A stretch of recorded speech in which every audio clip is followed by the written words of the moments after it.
is the VON Major Newscast. Good evening, I am Tammy Reed in with your VON Major News package for today, Tuesday, May 21st, 2019. In our lead stories nationally, Nevis's Premier addresses concerns relating to the rates at Owali Beach Pier, and Nevis's youth parliamentarians to take part in 15th Annual Youth Parliamentary Conference. Regionally, George Nooks freed of drug charges. Internationally, Argentina ex-president corruption trial begins. And in sports, Magic Johnson explained his abrupt resignation from Lakers. We'll have the details to these and other stories after this message.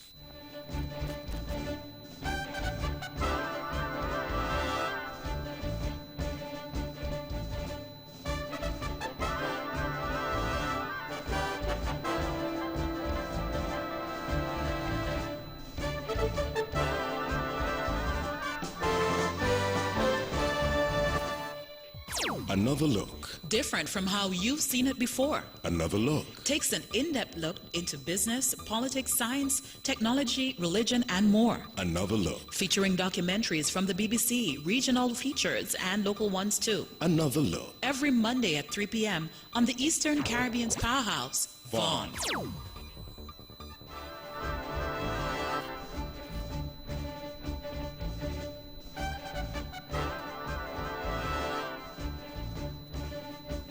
Welcome back, and now the national news in detail.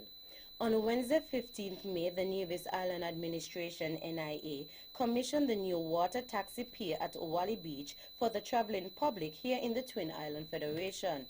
Following the pier's opening, there have been some concerns regarding the rates at the water taxi facility. Debates have surrounded the departure tax that has been set out for individuals to pay at the facility. Premier of Nevis, the Honorable Mark Brantley, sought to clear up any misconceptions surrounding the rates. The rates that have been set have come about as a result of consultation. Let us remember that people were paying $10 at the Owali Pier that belonged to Owali Hotel. And so when we looked at it, we thought that it was reasonable in light of the investment of several $1 million to build this new pier that would cut the cost in half. So we have in fact reduced the cost by 50% for ordinary members of the public who are traveling. For those who are frequent travelers, for example, we have workers at the Park Hyatt, we have workers at Spice Mill and elsewhere, they will pay $1 for the use of the facility, similar to what they would pay in Charleston.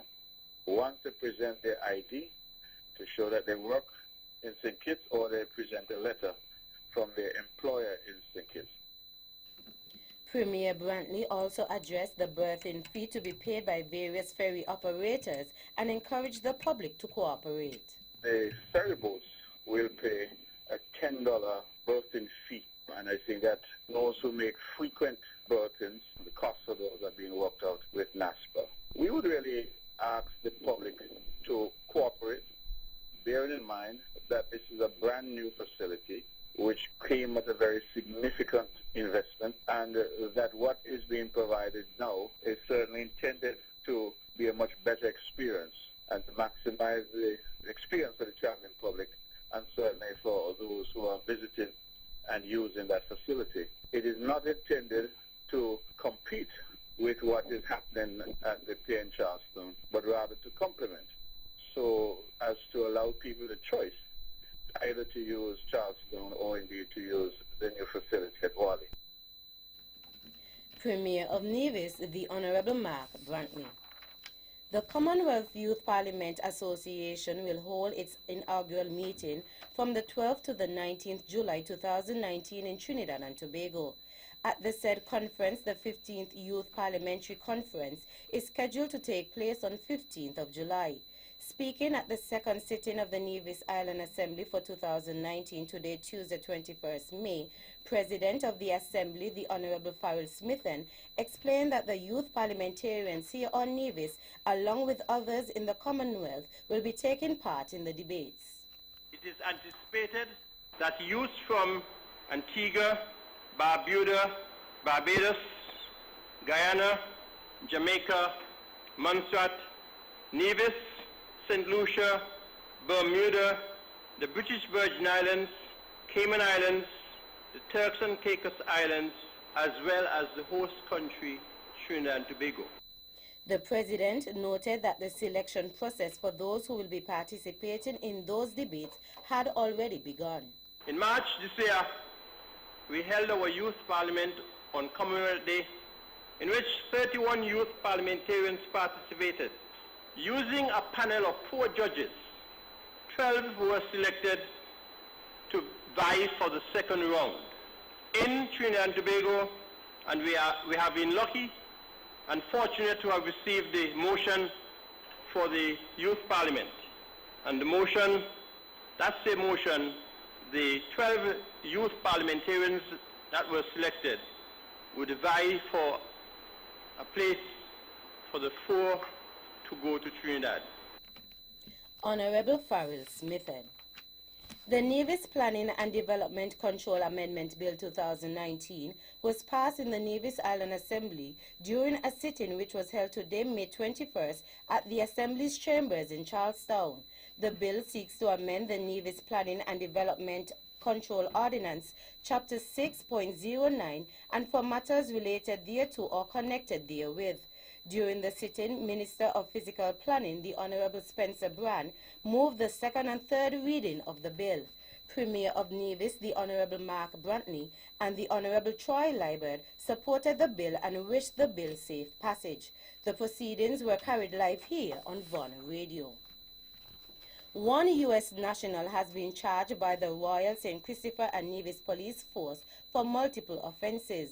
A police press release has indicated that Chase Urgent of Colorado was convicted and fined for multiple offenses on May 20, 2019. Edwards was convicted and cautioned for the offense of battery. He was also convicted and fined for the offenses of the use of threatening language and resisting arrest.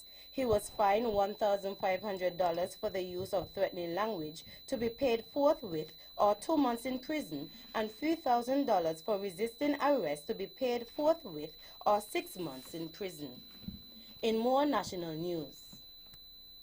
It's almost finished. Public Works has been the ones doing the management of the project, and I think that they have indicated that they are close to full completion, and we'll have an opening ceremony shortly. That's Nevis's Junior Minister of Education, the Honorable Troy Liebert. He was given an update on the work being done at the Charlestown Primary School, CPS, during last Thursday's edition of the Nevis Island Administration's program, dubbed Government at Work, which was aired here on Vaughan Radio. He also gave an insight about how the project came about. The government took the decision to renovate and to expand the office area. As you might know, the Charlestown Primary School is the largest primary school on the island of Nevis, and so the school had outgrown the office, and I must give commendations to Minister Spencer Brand. This is something that he really was pushing for. So myself and him, along with Permanent Secretary, would have visited the site, and we decided that it would be in the interest of the school to expand the school. The school is going to be in a much better position. It's going to have staff room area and that type of thing. Nevis's Junior Minister of Education, the Honorable Troy Liebert. Saturday, 25th May 2019 is celebrated worldwide as African Liberation Day. This day is celebrated by many African countries in observance of the hard-fought achievement of their freedom from European colonial powers. In recognition of the day, the One Rastafari movement here on Nevis has partnered with UNESCO to host a Pan-African dialogue. The event is slated to be held on Sunday, 26 May at the Jessops Community Center from 4 p.m. Co-chair of the One Love Rastafari movement, Mr. Delroy Ras Iroy Pinney, spoke to the VON Newsline about the collaborative effort. We will be having the world-renowned Muta Baruka here on our shores, unbelievably with a free presentation to the general public. It doesn't really get much better. Muta Baruka has been here already, and he's a radio announcer with a show called The Cutting Edge. pledge, which really has garnered a lot of interest of the entire Caribbean and the world at large. Many of us here in St. Kitts Nevis, especially the Rastafari community, is familiar with Mutabaruka, very intelligent Rastaman, who would be able to look at our past, our history, what we're experiencing today, make the connections with slavery, colonialism, neo-colonialism, and have us examine what we are dealing with today as a people when it comes to our food, our religion, our system of governance. Mr. Pinney further expounded on the importance of hosting such an event. It would also make us take a serious look into the whole aspect of African liberation, what it means to us as a people here today in 2019. How can we apply our lessons learned and the whole meaning of African liberation? How can we apply it to today's living? Because we see what we're dealing with today when basically our politicians and others have run out of answers to our problems, especially when it concerns the youth and that level of consciousness. I think Mutabaruka is lively, he is thought-provoking, and he's able to defend himself and bring you information that you probably never knew existed. Mr. Delroy Ross Iroy Pinney. Reports reaching the VON News line have indicated that the Brazilian embassy here in St. Kitts and Nevis will in the near future be closed temporarily. We contacted Premier of Nevis and Minister with responsibility for foreign affairs in the federal government, the Honorable Mark Brantley, for confirmation on this closure. We have received an indication from the Brazilian government that as part of an overall restructuring seeking to reduce costs, as indicated by the new president, that they will be closing temporarily, that's the language they've used, a number of embassies throughout the world, including the one here in St. Kitts Nevis. Brantley noted that this closure will not affect the relation between the two countries. We will continue to enjoy excellent relations with Brazil, as we have always done, and we will continue to pursue those relations and that relationship for the mutual benefit of our two peoples.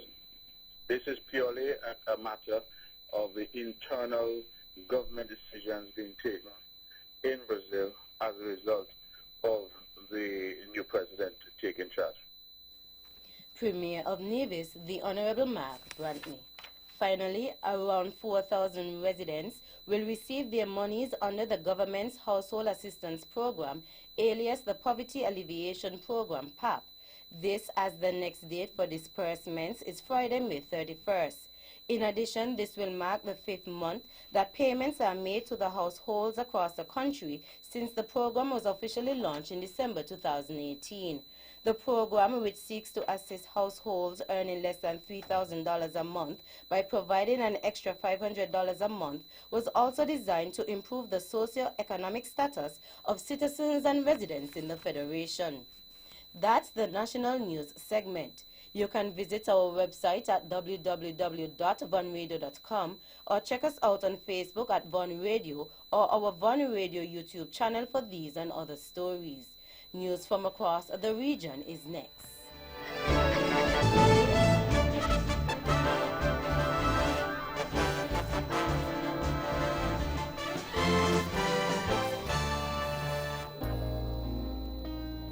Ladies and gentlemen, this here's another one for the steppers. Swipe to win big in 2019.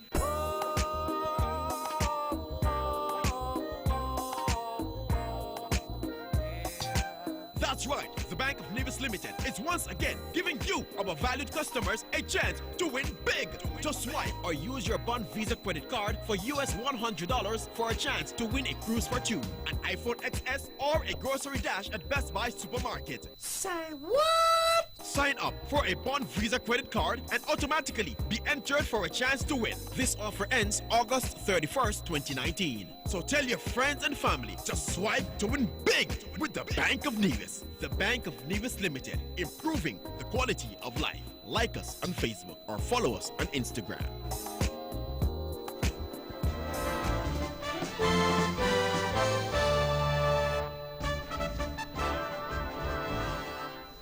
Welcome back, and now the regional news in detail. Out of Jamaica, Reggae singer George Nooks was freed of drug charges when he appeared in Kingston and St. Andrew Parish Court in Halfway Tree this morning. "I am elated, I'm happy and I'm blessed," Nooks told Observer Online a short while ago.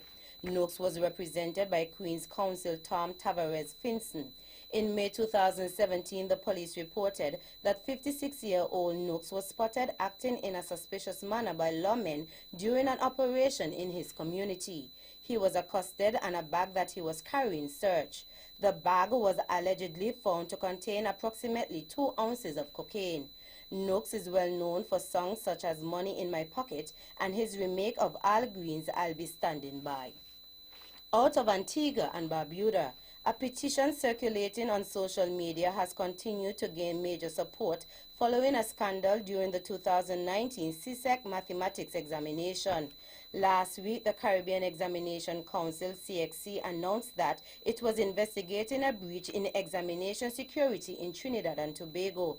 The petition, launched by a person known only by the alias Trevor S., has nearly achieved its goal of 5,000 signatures within the last 5 days. By yesterday evening, the petition had received 4,920 signatures.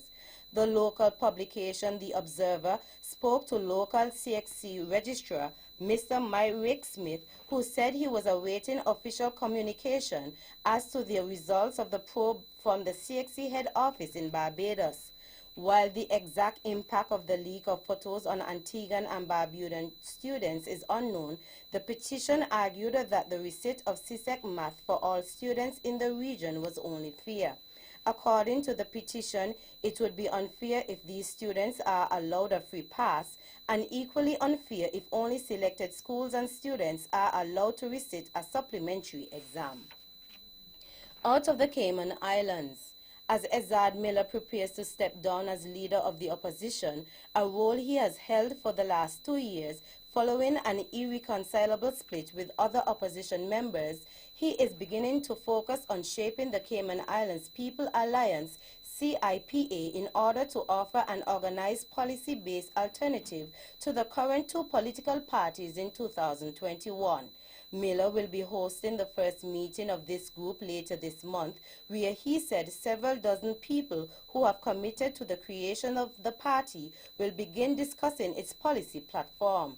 Speaking to the publication CNS about this planned third political party, he said he wanted to create a clearly defined agenda to contrast with the coalition government, which includes the People's Progressive Movement led by Alan McLaughlin, what remains of the Cayman Democratic Party, formerly the UDP, led by Makiva Bush, and the mismatch of independents who have shown they do not share common goals. Miller said that for him the key issue has to be participatory democracy. Finally, out of St. Martin, World Bank Vice President VP for Latin America and the Caribbean, Axel van Trotzenberg, calls on all stakeholders involved in the restoration of Princess Juliana International Airport, PJIA, to step up the pace and have its terminal reconstruction work completed sooner rather than later, according to a statement issued by PJIA on Monday. The visiting World Bank official recently advised PJIA management to work triple shifts if necessary to ensure work is being carried out around the clock and to ensure that personnel involved in that work are not being overworked. The strong words of advice came on the opening day of a working visit to the airport last Thursday at the invitation of PJIA Chief Executive Officer Brian Mingo. Mingo said Trotzenberg's comments were heard loud and clear and fell perfectly in line with his own views and conviction and those of his managing board. He said he has been pressing himself since January this year for the next phase of the airport restoration program to get underway once financing can be secured. That's it for our regional stories. Stay with us for news around the world.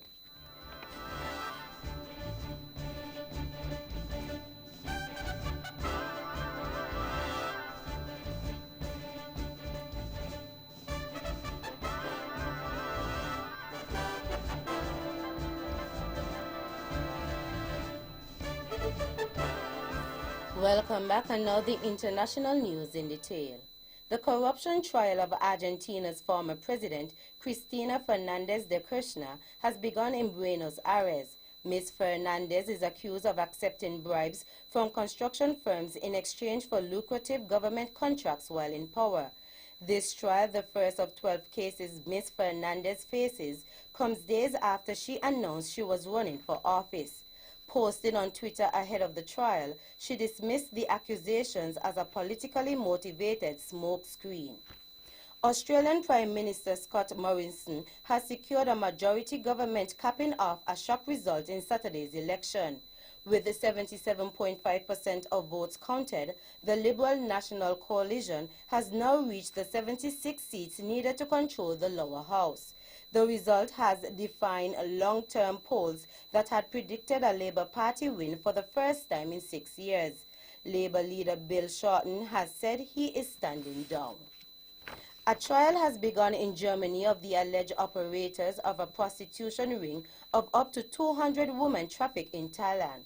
Prosecutors say the defendants, 4 Thai women and a German man, belong to a network operating brothels all over Germany.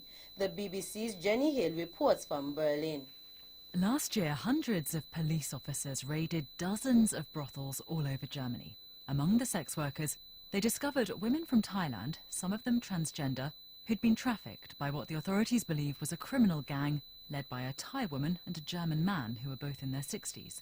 It's alleged they brought their victims into the country on fake tourist visas before withholding wages and forcing them to work in brothels in what detectives described as a rotation system. The pair appeared in court this morning, together with 3 other women, and face a number of charges, including trafficking, exploitation, and tax evasion. Finally, the man accused of killing 51 people in the Christchurch mosque attacks has been charged with terrorism, New Zealand police have said. Brenton Tarrant was charged with engaging in a terrorist attack, police said in a statement on Tuesday. He is already facing charges of murder and 40 of attempted murder following the attack on 2 mosques in the South Island city on 15th March. The Australian is next due in court in June. It is the first time a person has been charged in New Zealand with an act of terror under this law. That brings us to the end of our news segments. The latest in sports is next.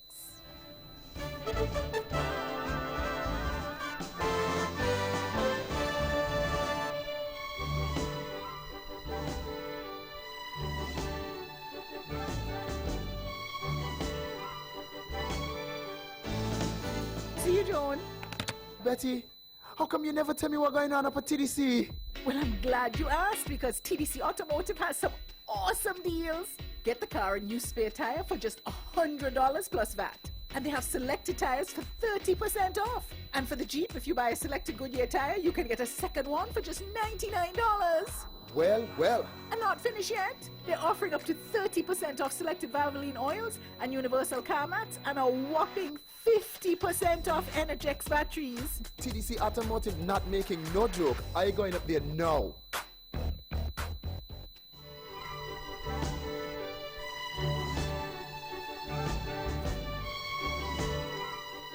Welcome back, and now the sports in detail. In basketball, before the Los Angeles Lakers' final game of the 2018-2019 season, Magic Johnson stunned the team and the NBA world at large by stepping down as the team's president of basketball operations. More than a month later, Johnson appeared on ESPN and said that Lakers general manager Rob Pelinka was the one who was backstabbing him. Johnson did not hold back on First Take on Monday morning, saying that Pelinka had circulated talk within the Lakers that Johnson was not working hard or showing up at the office enough. Upon stepping down from his role on April 9th, Johnson alluded to the fact that he was tired of all the backstabbing and whispering going on within the Lakers organization. On Monday afternoon, the Lakers officially announced the hiring of new coach Frank Vogel at a news conference. Pelinka addressed Johnson's comments, saying he spoke to Johnson 2 days ago about the NBA draft combine and the Lakers' number 4 pick in the 2019 draft. Pelinka said he plans to talk to Johnson eventually and said his claims are simply not true. Fans attending the Women's World Cup in France next month say they have been separated from their children by a ticketing error. The tournament's Twitter account has been inundated with fans claiming they have been allocated seats that are not together. FIFA said less than 1% of fans who requested tickets for the semi-finals and finals were affected and is confident it can be resolved. Fans said the issue is more widespread and affecting other games. In more basketball news, with a lead of 4-0 in the West Conference Finals, the Golden State Warriors won last night's game with a score of 119, while the Portland Trail Blazers 117. In tonight's game, with a 2-1 lead in the East Conference Finals, Milwaukee Bucks versus Toronto Raptors will be aired at 8:30 p.m. Finally, in cricket, Pakistan has called up Asif Ali, Mohammad Amir and Wahab Riaz to their final 15-man World Cup squad. The trio were not in the provisional squad but have replaced Abid Ali, Fahim Ashraf and Junaid Khan after a 4-0 one-day series defeat by England. Pakistan will play 2 warm-up games against Afghanistan on 24th May and Bangladesh on 26th May before starting their World Cup campaign against the West Indies on 31st May. Batsman Asif Ali has been included following the news that his young daughter died from cancer in a United States hospital on Sunday. Pace bowler Amir, who missed both 2011 and 2015 World Cup because of a 5-year ban for match fixing, only played the first of the 5 ODIs against England in a game that was called off because of rain. Fellow bowler Riaz has not played an ODI for Pakistan since the Champions Trophy in England in June 2017, which his side won. That's it for the sports segment. The general weather forecast is next.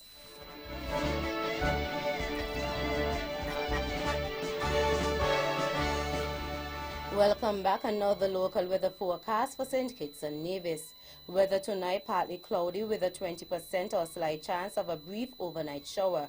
Weather tomorrow partly cloudy to cloudy with a 40% or moderate chance of brief passing early morning and late afternoon showers. Winds east-southeasterly at 8 to 14 knots. Seas 1 to 1.5 meters or 3 to 5 feet. And sunrise tomorrow is at 5:37 a.m. And that's how we wrap up the major news package for today, Tuesday, May 21st, 2019. Before we go, let's take a look at the headlines once again. Nationally, Nevis's Premier addresses concerns relating to the rates at Owali Beach Pier, and Nevis's youth parliamentarians to take part in 15th Annual Youth Parliamentary Conference. Regionally, George Nooks freed of drug charges. Internationally, Argentina ex-president corruption trial begins. And in sports, Magic Johnson explains his abrupt resignation from Lakers.